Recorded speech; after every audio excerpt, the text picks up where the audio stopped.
Doctor Haris ചിറക്കലാണ് കഴിഞ്ഞ മാസം ഏറ്റവും നടുക്കുന്ന ഒരു വെളിപ്പെടുത്തൽ നടത്തിയത്. നടുക്കുന്ന എന്ന് പറഞ്ഞാൽ നമുക്കറിയാം, നമ്മുടെ ആരോഗ്യ രംഗമാകെ കുളമായി കിടക്കുകയാണ് എന്ന് നമുക്കറിയാം. വീണ ജോർജ് എന്ന് പറയുന്ന ഒരു പന്നമന്ത്രി, വിവരം കെട്ട കഴിവ് കെട്ട ഒരു മന്ത്രി.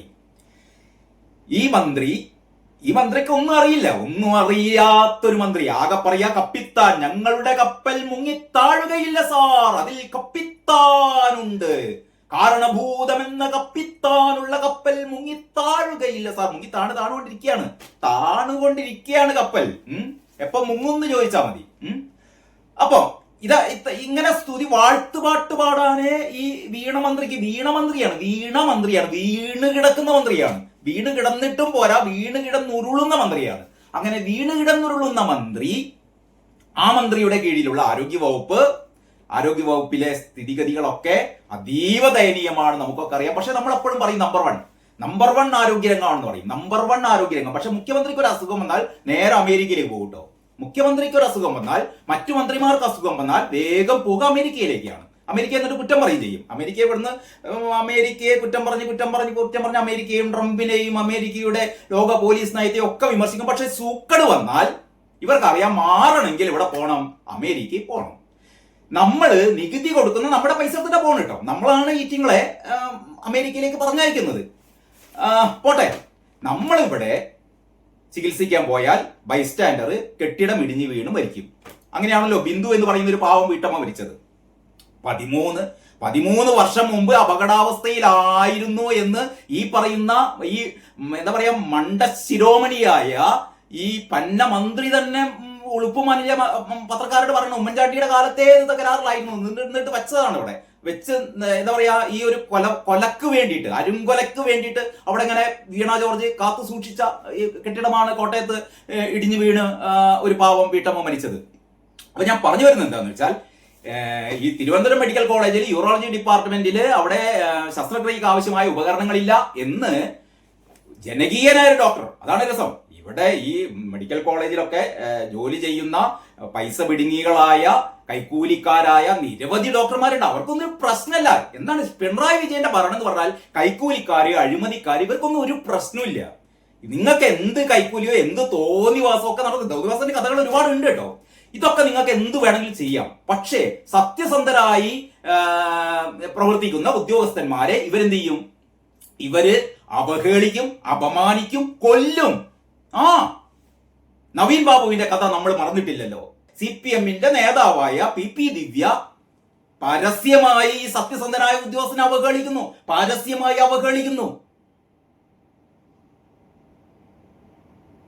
കൂടുതൽ ഞാൻ പറയേണ്ട കാര്യമില്ലല്ലോ.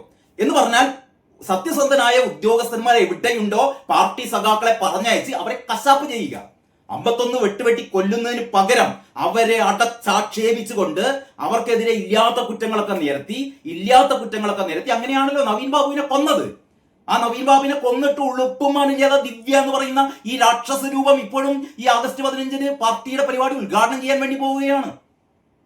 ഇവര് പറയുന്നത് അടുത്ത വളർന്നു വരുന്ന നേതാവാണ് ചിന്താ ജെറോം, PP ദിവ്യ, AA റഹീം, അങ്ങനെ പറയുന്ന മറ്റേ പൂമരൻ, ഇങ്ങനെ കുറെ വൃത്തികെട്ട ജന്മങ്ങൾ CPM എന്ന് പറയുന്ന ഒരു മഹത്തായ പ്രസ്ഥാനത്തിന്റെ അടിവേരിളക്കാൻ വേണ്ടിയിട്ട് ഇങ്ങനെ കുറെ ജന്മങ്ങളുണ്ട്.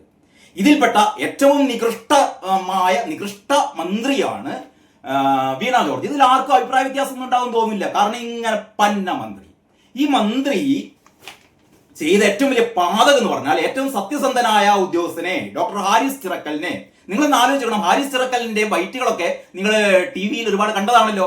ഈ ഹാരിസ് ചിറക്കല് നോക്കണം, കേരളത്തിലെ ഏറ്റവും പ്രശസ്തനായ, കേരളത്തിലെ ഏറ്റവും പരിചയസമ്പന്നനായ, ദീർഘകാലം സർവീസിൽ പ്രവർത്തിച്ച ഈ യൂറോളജി ഡിപ്പാർട്ട്മെന്റിന്റെ, തിരുവനന്തപുരം മെഡിക്കൽ കോളേജിലെ യൂറോളജി ഡിപ്പാർട്ട്മെന്റ് ഹെഡ് തലവനായ അദ്ദേഹം സഞ്ചരിക്കുന്നത് ഒരു ബൈക്കിലാണ്.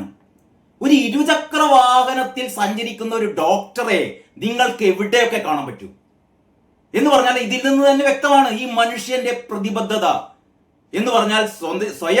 സ്വന്തം ജീവിതത്തിന് പോലും ആർഭാടങ്ങളൊക്കെ ഒഴിവാക്കി ഏറ്റവും മിനിമമായ സൗകര്യങ്ങൾ ഉപയോഗിച്ച് ജോലി ചെയ്യുന്ന മനുഷ്യനെ തൊഴണം കേട്ടോ.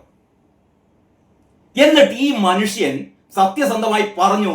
എന്തുകൊണ്ട് പറയാം, വേദന കൊണ്ട് പുളയും. നിങ്ങൾ ആലോചിച്ച് നോക്കണം, യൂറോളജി ഡിപ്പാർട്ട്മെന്റ് ഈ മൂത്രാശയ കല്ല് എന്നൊക്കെ പറഞ്ഞാലുണ്ടല്ലോ, ഈ സ്റ്റോണിന്റെ തകരാറ് വന്നവർക്ക് അനുഭവിക്കാൻ അതിന്റെ വേദന അവരെ ഒരിക്കലും മറക്കില്ല, ജീവിതകാലം മറക്കില്ല. അത്രയ്ക്കും കൊടും വേദനയായിരിക്കും ഈ മൂത്രാശയത്തിലെ കല്ല് എന്ന് പറയുന്ന ആ രോഗത്തിന്റെ ലക്ഷണം എന്ന് പറയുന്നത്.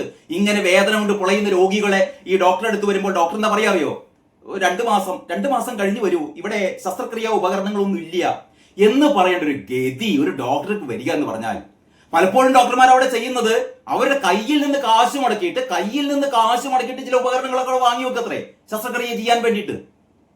എന്നിട്ട് ഇവിടെ വീമ്പ് പറയുന്നു നമ്പർ വൺ. കേരളത്തിലെ നമ്പർ 1 എങ്ങനെയാണ് നമുക്കൊക്കെ അറിയാലോ.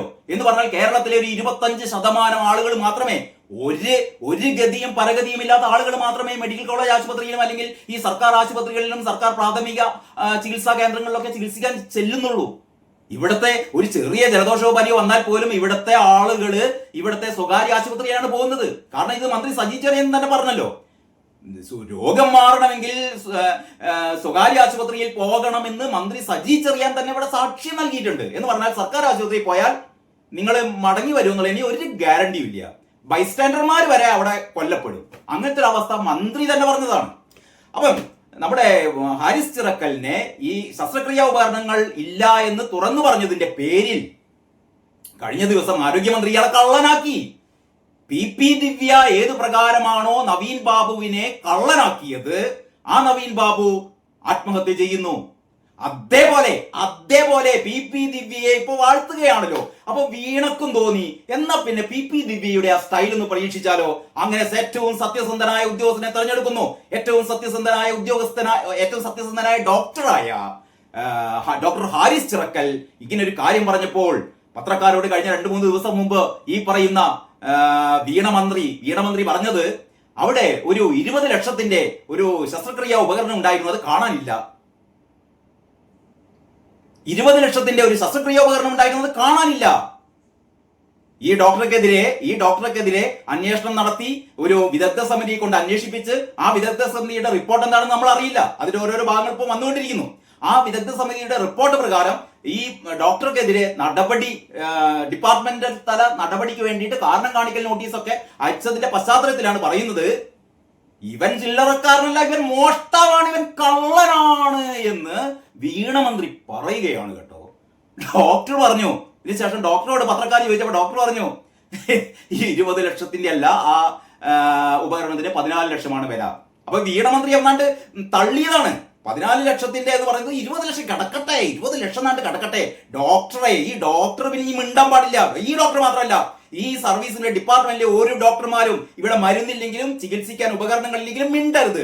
എന്നിട്ട് എന്നും രാവിലെ ഇവരിങ്ങനെ വാഴ്ത്തുപാട്ട് പാടും. ഇവിടുത്തെ ആരോഗ്യരംഗമാകെ ഇങ്ങനെ നമ്പർ വൺ വീണ, നമ്പർ 1 കാരണഭൂതം, നമ്പർ 1 കേരളം, നമ്പർ വൺ ഇവരിങ്ങനെ പാട്ട് പാടണമെന്നാണ് EMIയുടെ ഒരു എന്താ പറയാ കൽപ്പന.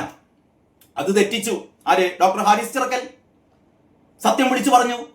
പിണറായിയുടെ നാട്ടിൽ സത്യം പറയരുത്, പിണറായിയുടെ നാട്ടിൽ വാഴ്ത്തുപാട്ടുകൾ മാത്രമേ പാടുള്ളൂ. പണ്ട് ചക്രവർത്തിമാരുടെ മുമ്പിൽ വാഴ്ത്തുപാട്ട് പാടുന്ന സംഘം പോലെ പിണറായി തമ്പുരാന്റെ മുന്നിൽ എല്ലാവരും പഞ്ചപുച്ഛമടക്കി പിണറായി തമ്പുരാനെ ചന്ദ്രനെ പോലെ വിളങ്ങുന്നു നിൻ മുഖം, ജയ ജയ ജയ ജയ പാടണം. അല്ലാത്തവരെ മുഴുവനും വെട്ടി നിരത്തും, അല്ലാത്തവരെ മുഴുവനും 51 കഷ്ടങ്ങളായിട്ട് മുറിച്ചിടും. എന്നിട്ടും പറയും ഞങ്ങൾ എന്താ പറയാ, ഞങ്ങൾ ജനാധിപത്യവാദികൾ, ഞങ്ങൾ മാനവികതയുടെ കുടലോത്തുകാർ. അങ്ങനെ ഡോക്ടർ ഹാരിസ് ചിറക്കലിനെതിരെ ഒരു വ്യാജ മോഷണ കുറ്റം ചുമത്തിയ വീണയുടെ ഈ ആരോപണം ഉണ്ടല്ലോ, 8 നിലയിൽ പൊട്ടി. അവസാനം ഇങ്ങനെ ഉടുതുണിയില്ലാത്ത അവസ്ഥയിൽ ഉളുപ്പുമാനും കിട്ട്. വേറെ വല്ലവരാണെങ്കിൽ രാജിവെച്ച് പോണട്ടോ. യമനൊക്കെ തല മൊട്ടയടിച്ച് കഴുതപ്പുറത്ത് കയറ്റിട്ടെ നഗരം ചുറ്റിപ്പിക്കണം, അതാണ് വേണ്ടത്. അതൊക്കെയാണ് പണ്ടത്തെ കഥകളിലൊക്കെ നമ്മൾ കേട്ടിട്ടുണ്ടല്ലോ. ഇമ്മാതിരി തമ്മാടിത്തം കളിക്കുന്ന മന്ത്രി. അപ്പോൾ ഇത് സംബന്ധിച്ച് ഈ അന്വേഷണ റിപ്പോർട്ടിന്റെ, വിദഗ്ധ സമിതിയുടെ അന്വേഷണ റിപ്പോർട്ടിന്റെ ചില ഭാഗങ്ങൾ കൂടി പുറത്തു വന്നിരിക്കുകയാണ്. പുറത്തു വന്നപ്പോഴാണ് മനസ്സിലായത് ഈ ഡോക്ടർ ഹാരിസ് ചിറക്കൽ പറഞ്ഞ പല കാര്യങ്ങളും വിദഗ്ധ സമിതി ശരിയാണെന്ന് കണ്ടെത്തി. ഡോക്ടർ പറഞ്ഞതൊക്കെ ശരിയാണ് എന്ന് ഈ വിദഗ്ധ സമിതി കണ്ടെത്തിയിട്ടുണ്ട്. ഇതൊന്നും ഈ അമ്മ പറഞ്ഞിട്ടില്ല. ഇതാണ് ഇന്ന് മലയാള മനോരമയുടെ ആദ്യത്തെ പേജിലെ സ്റ്റോറിയാണ് ഞാൻ ആദ്യം പറഞ്ഞത്. അത് കഴിഞ്ഞിട്ട് മനോരമയുടെ രണ്ടാമത്തെ ഇതേപോലുള്ള ഒരു ഫ്രണ്ട് പേജ് ഉണ്ട്. അതിലെ പ്രധാനപ്പെട്ട വാർത്ത എന്ന് പറയുന്നത് ഹാരിസ് തന്നെ ശരി, വീണ് കിടക്കുന്ന മന്ത്രി ഒന്ന് തലപൊന്തിച്ച് നോക്കണം, വീണ് കിടക്കുന്ന മന്ത്രി ഒന്ന് തലപൊന്തിച്ച് നോക്കിങ്ങോട്ട്, കപ്പൽ ആടിയുലയുകയില്ല സാർ, അല്ലേ? അങ്ങനെയല്ലേ പറഞ്ഞത്? ഹാരിസ് തന്നെ ശരി, നിങ്ങൾ പറയുന്നത് തെറ്റാണ് എന്ന് ഇതാ വളരെ ചങ്കുറ്റത്തോടെ മലയാള മനോരമ പറഞ്ഞിരിക്കുന്നു. ഉപകരണക്ഷാമം സ്ഥിരീകരിച്ച് വിദഗ്ധ സമിതിയുടെ റിപ്പോർട്ട് ഈ ഡോക്ടർ പറയുന്നത് മുഴുവൻ ശരിയാണെന്ന് സ്ഥിരീകരിച്ചിരിക്കുന്നു. ഹാരിസ് തന്നെ ശരി. ഡോക്ടറുടെ വെളിപ്പെടുത്തൽ സതുദ്ദേശത്തോടെ, എന്നാൽ ചട്ടലംഘനം. ഈ ചട്ടലംഘനം കണ്ടെത്തി എന്താണ്? അതായത് ഗവൺമെന്റ് സർവീസിലുള്ള ഈ ജീവനക്കാർ ഗവൺമെന്റിനെതിരെ പറയാൻ പാടില്ല എന്ന് പറഞ്ഞൊരു സർവീസ് ചട്ടമുണ്ട് അത്രേ. അതാണ് ഡോക്ടർ ലംഘിച്ചത്. ലംഘിക്കണം. ഇത്തരം ചട്ടങ്ങളൊക്കെ ലംഘിക്കണം. മനുഷ്യപക്ഷത്ത് നിൽക്കണം. തെറ്റ് ചെയ്താൽ പിണറായി തെറ്റ് ചെയ്തു എന്ന് പറയണം. പിണറായിയുടെ മോള് തെറ്റ് ചെയ്താൽ പിണറായിയുടെ മോള് തെറ്റ് ചെയ്തു എന്ന് പറയണം. മരുമോൻ തെറ്റ് ചെയ്താൽ മരുമോൻ തെറ്റ് ചെയ്തു എന്ന് പറയണം. അതല്ലാതെ പിണറായി തെറ്റൊന്നും ചെയ്യാത്ത ദൈവം, പിണറായിയുടെ മോള് തെറ്റൊന്നും ചെയ്യാത്ത ദൈവം, മരുമോൻ തെറ്റൊന്നും ചെയ്യാത്ത ദൈവം, വീണ തെറ്റൊന്നും ചെയ്യാത്ത ദൈവം, എല്ലാം ദൈവങ്ങളാണ്, തെറ്റ് ചെയ്യാത്ത ദൈവങ്ങളാണ്. ഇതാണ് അന്തംകമ്മികള് ഇവിടെ വാഴ്ത്തുപാട്ട് പാടിക്കൊണ്ടിരിക്കുന്നത്. അപ്പോഴാണ് മലയാള മനോരമയുടെ ഈ സ്റ്റോറി ഹാരിസ് തന്നെ ശരി. അതിൽ പറയുന്നു, മെഡിക്കൽ കോളേജുകളുടെ സിസ്റ്റം തകരാറിൽ എന്ന് തുറന്നു കാട്ടിയ തിരുവനന്തപുരം മെഡിക്കൽ കോളേജിലെ യൂറോളജി വിഭാഗം മേധാവി ഡോക്ടർ CH ഹാരിസിന്റെ വെളിപ്പെടുത്തലുകൾ ശരിവെച്ചുകൊണ്ട് 4 അംഗ സമിതിയുടെ റിപ്പോർട്ട്. ഉപകരണങ്ങളുടെ ചില ഭാഗങ്ങൾ കാണാനില്ല എന്ന ഭാഗം മാത്രം പരാമർശിച്ചുകൊണ്ട് ഡോക്ടർ ഹാരിസിനെ പ്രതിക്കൂട്ടിലാക്കി മന്ത്രി വീണ ജോർജ് നടത്തിയ പ്രസ്താവനയ്ക്ക് പിന്നാലെയാണ് റിപ്പോർട്ടിലെ പ്രധാന ഭാഗങ്ങൾ പുറത്തു വന്നിരിക്കുന്നത്. ഈ പ്രധാന ഭാഗങ്ങളൊക്കെ മൂടി വെച്ചുകൊണ്ട് ഈ അന്വേഷണ റിപ്പോർട്ടിലെ കാര്യങ്ങൾ, ഈ വിദഗ്ധ സമിതിയുടെ അന്വേഷണ റിപ്പോർട്ടിലെ കാര്യങ്ങളൊക്കെ ഡോക്ടർ പറഞ്ഞത് തന്നെയാണ് എന്ന് പറയുന്നതിന് പകരം ഈ അമ്മ അതൊക്കെ മൂടി വെച്ചുകൊണ്ട് അതിലെ ഒരു ഭാഗം മാത്രം എടുത്തു. ഈ ഡോക്ടറെ കള്ളനാക്കാനുള്ള ഒരു ഭാഗം മാത്രം. കാരണം വിദഗ്ധ സമിതിക്കാര് ഓപ്പറേഷൻ തിയേറ്ററിനുള്ളിൽ കടന്നിരുന്നില്ല. ഈ ഡോക്ടർ ഹാരിസ് പറഞ്ഞു, ആ കാണാനില്ല എന്ന് പറയുന്ന ശസ്ത്രക്രിയ ഉപകരണം ഇതിന്റെ അകത്ത് ഓപ്പറേഷൻ തിയേറ്ററിനകത്തുണ്ട്. അവരെ ഓപ്പറേഷൻ തിയേറ്ററിനകത്ത് കടന്ന് പരിശോധിച്ചിട്ടില്ല. കാരണം അവരുടെ അന്വേഷണ പരിധിയിൽ അത് ഉൾപ്പെട്ടിരുന്നില്ല. ഈ 4 അംഗ വിദഗ്ധ സമിതി അവിടെ അന്വേഷണം നടത്തിയത് അവിടുത്തെ ഉപകരണങ്ങൾ വല്ലതും കാണാതായിട്ടുണ്ടോ എന്ന് അന്വേഷിക്കാനല്ല, ഇവര് ഈ ഡോക്ടർ പറഞ്ഞ കാര്യങ്ങൾ ശരിയാണോ എന്ന് അന്വേഷിക്കാനായിരുന്നു വിദഗ്ധ സമിതിയുടെ ഈ അന്വേഷണം. പിന്നെ റിപ്പോർട്ട് പുറത്തുവിടാൻ ആരോഗ്യവകുപ്പ് തയ്യാറായിട്ടില്ല ഇതുവരെ കേട്ടോ ഈ റിപ്പോർട്ട് പുറത്തുവിടാൻ. റിപ്പോർട്ടുകൾ ഒന്നും പുറത്തുവിടാറില്ല. കാരണം ജനങ്ങളെ ഇതൊന്നും അറിയിക്കരുത്. ഇതാണ് ഇവരുടെ ലക്ഷ്യം. ഡോക്ടർ ഹാരിസിന്റെ വെളിപ്പെടുത്തലിനെ തുടർന്നാണ് അന്വേഷണത്തിന് സർക്കാർ സമിതിയെ നിയോഗിച്ചത്. അങ്ങനെ റിപ്പോർട്ടിൽ പറയുന്നതിന് രോഗികളിൽ നിന്ന് പിരിവെടുത്ത്, അതായത് ഡോക്ടർമാര് പറഞ്ഞ് മടുത്തിട്ട് ചികിത്സാ ഉപകരണങ്ങളെ ലഭിക്കാത്തതുകൊണ്ട് ഡോക്ടർമാർ അവരുടെ കയ്യിൽ നിന്ന് പൈസ എടുത്തിട്ട് ചില ഉപകരണങ്ങളൊക്കെ വാങ്ങി വെക്കുകയാണ്. ഒന്ന് ആലോചിച്ച് നോക്കണം. എന്നിട്ട് ഇതിന്റെ ക്രെഡിറ്റ് എടുക്കാൻ കപ്പൽ ആടിയുലയുകയില്ല സാർ എന്ന് മറ്റേ മോണാക്ട് നടത്തുന്ന പന്ന മന്ത്രി. നമ്മളൊക്കെ ഇവരൊക്കെ ഈ ഒരു സർക്കാരിനൊക്കെ അധികാരത്തിൽ വോട്ട് ചെയ്ത് കെട്ടിയ ആൾക്കാരുണ്ടല്ലോ, ഇവിടുത്തെ ജനങ്ങൾ കൈ ഇങ്ങനെ തരിക്കുകയാണ്. ഇവർക്ക് ആഞ്ഞു വീശി ചെകിട്ടത്താണ് അടിക്കേണ്ടത്. പക്ഷെ അത് അക്രമമാവും. അക്രമത്തിന്റെ വഴിയല്ല ജനാധിപത്യത്തിന്റെ വഴി. ഇതാ വരുന്നു അടുത്ത ഒരു വർഷം ഇല്ല മുഴുവനും. അത് കഴിഞ്ഞാൽ ചൂണ്ടുവിരൽ ഉയർത്തും. ഇവിടത്തെ കഴിഞ്ഞ തവണ നിങ്ങൾക്ക് വോട്ട് ചെയ്ത ഓരോ മനുഷ്യനും തിരിച്ചു കുത്തും. കേട്ടോ വിജയ, കേട്ടോ വീണമന്ത്രി. അതാണ് മലയാള മനോരമയുടെ മെയിൻ സ്റ്റോറി. ഡോക്ടർ ഹാരിസിനെതിരായ നീക്കം ചെറുക്കുമെന്ന് IMA പറയുന്നുണ്ട് കേട്ടോ. IMA പറയുന്നുണ്ട് ഹാരിസിനെതിരായ നീക്കം ചെറുക്കും. അതിന് കൂടെ മലയാള മനോരമയുടെ മറ്റൊരു സ്റ്റോറിയാണ്, മെഡിക്കൽ കോളേജുകളിൽ പ്രതിസന്ധി, നിർധന രോഗികൾ വലയുന്നു. മെഡിക്കൽ കോളേജുകളിൽ പ്രതിസന്ധി, നിർധന രോഗികൾ വലയുന്നു. പൈസ ഇല്ലാത്ത പാവപ്പെട്ട രോഗികൾ മുഴുവൻ വലയുകയാണ്. കാരണഭൂതം നമ്മുടെ പൈസ കോടികൾ ചെലവിട്ടുകൊണ്ടാണ് ദുബായ് വഴി അമേരിക്കയിൽ പോയി ചികിത്സിച്ച് ഈ മനുഷ്യന് എന്താ സുഖമാണ് നമുക്കറിയില്ല. ഒന്ന് പറഞ്ഞൂടെ? അല്ല, അറിയാൻ ചോദിക്കുക. നമുക്കൊക്കെ താല്പര്യമില്ലേ? മുഖ്യമന്ത്രിക്ക് എന്താണ് അസുഖം എന്ന് നമ്മളോട് ഇതുവരെ ആരും പറഞ്ഞിട്ടില്ല. മുഖ്യമന്ത്രി ഇടക്കിടക്ക് ഇങ്ങനെ അമേരിക്കയിൽ പോകുന്ന കാണും. ഇടക്കിടക്ക് അമേരിക്കയിൽ പോകും. എന്താണ് ഈ അമേരിക്കയിൽ പോകാനുള്ള അസുഖം എന്താണെന്ന് അറിയാൻ നമുക്ക് താല്പര്യമില്ലേ? നമ്മുടെ സ്വന്തം മുഖ്യമന്ത്രിയല്ലേ. ഈ പോലും വരലും എന്താ ദുബായ് വഴി, ദുബായിൽ ഒരു 3-4 ദിവസം തങ്ങുന്ന എന്താണ്, ദുബായിൽ എന്താ പരിപാടി? ഇതൊക്കെ പുറത്തു വന്നതാണ്. പക്ഷെ പറയാൻ പേടിയാണ്. പറഞ്ഞു കഴിഞ്ഞാൽ ഇന്നോവ പറഞ്ഞയക്കും, ബോംബിടും, 51 വെട്ടും, അതല്ലെങ്കിൽ പെണ്ണ് കേസിൽപ്പെടുത്തും. ഇതൊക്കെയാണല്ലോ സഖാക്കന്മാരുടെ